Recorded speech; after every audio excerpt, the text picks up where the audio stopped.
Hello and welcome back to the channel. Today we're doing something a little bit different. I am making clinker slice. So an easy non-bake slice, and it only has 5 ingredients. So let's go. If you're not from Australia, you may not have heard of Clinkers. They are a candy covered in chocolate and they have different colours within the candy. A fun little guessing game used to be trying to guess what colour the inside was as kids. People still play it as adults, just as a bit of fun. I think some people are playing it on TikTok as if I get the right colour that I guess,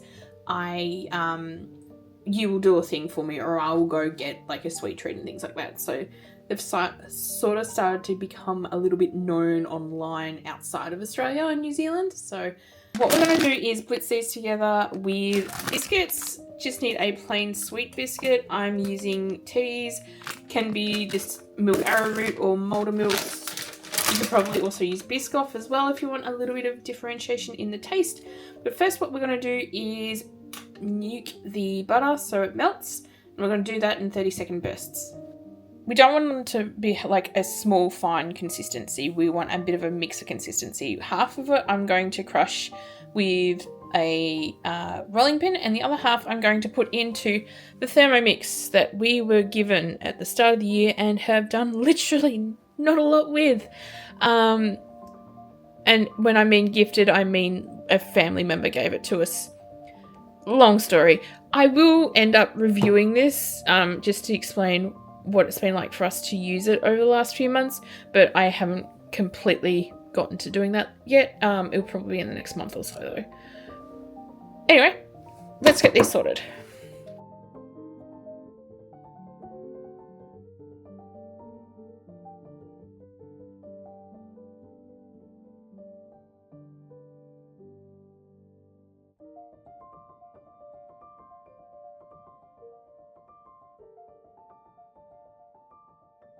So the Thermomix took about 20 seconds to crush this into a reasonably consistent, fine powder style, which is great, but for this kind of slice you don't want it completely consistent. So I did take 1/3 of the biscuits and 1/3 of the Clinkers and then crushed it inconsistently, so there's a little bit of texture still ready for the slice. So, and you can also have a gander at all the different colours as well of the Clinkers. The actual brand name Clinkers at the moment are like $7 a bag. But if you've got somewhere like a reject shop or a discount place, you might be able to find like either like the seconds or like the like home brand style of Clinkers for much cheaper. So if you can do that, or wait until Clinkers are on special. Either way, they'll both be fine in this slice. The butter is now melted, so let's add the can of condensed milk.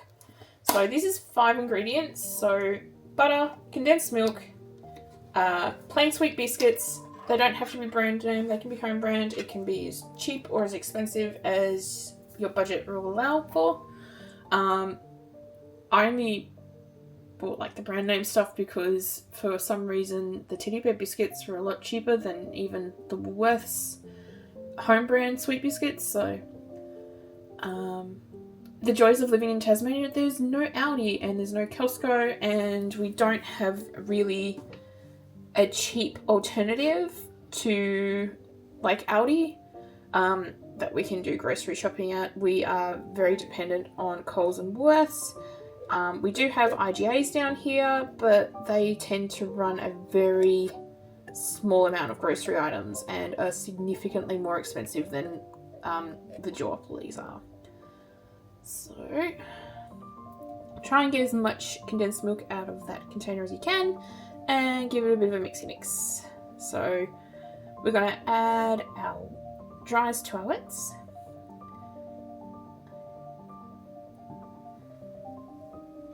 Once the condensed milk has taken its sweet time,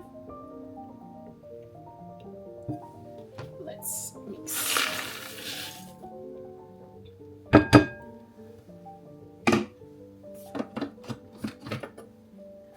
We'll mix the dry ingredients in. So as well as these 4 ingredients, once it's all mixed together and you've patted it into a slice, you can melt some chocolate and put it on top as well.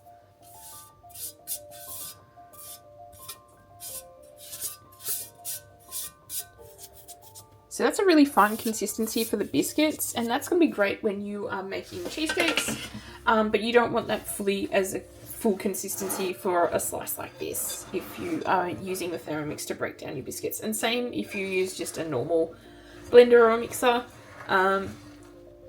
you want a little bit of inconsistency just to add some texture. So I'm going to get everything nice and coated. You'll know it's all coated when it gets darker. It's that wet sand sort of consistency. You don't have to mix it too much, but just keep an eye out for any dry spots. We're now going to turn it out into a lined slice tray. Now, some people will melt the chocolate and put it on top once the slice has been patted flat into the slice tray. I like to give it just 20 minutes to an hour to settle and then do that. Just because with this slice in particular, there's hot melted butter. It needs a little bit of time to cool. And it will give some time for the butter and the condensed milk to set the slice up.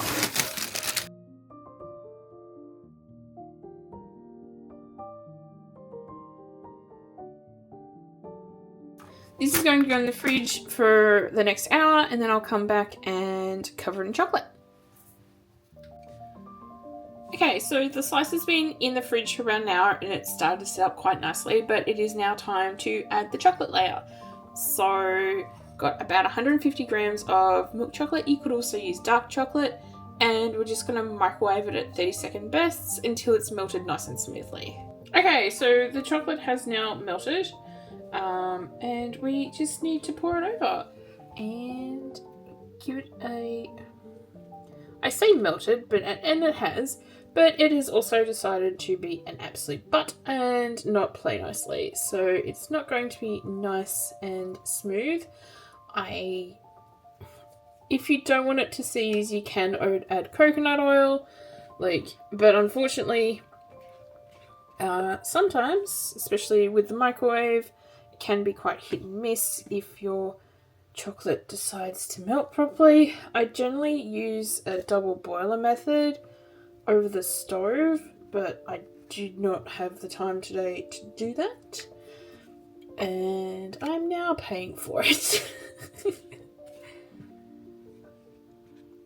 Once the chocolate layer is covering the whole top of the slice, you can go ahead and put it back in the fridge for another at least hour to overnight.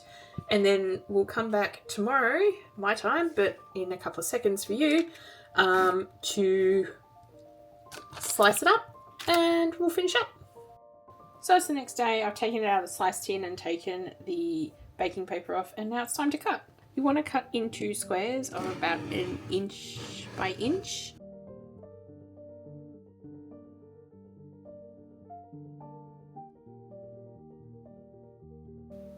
Now the slice can be kept in the fridge for up to a week in an airtight container. That's obviously if it lasts that long. As I said at the start of the video, this is not the first time we've done slice videos. I'll leave a link to one of the ones that you might be interested in below. And thanks very much for watching.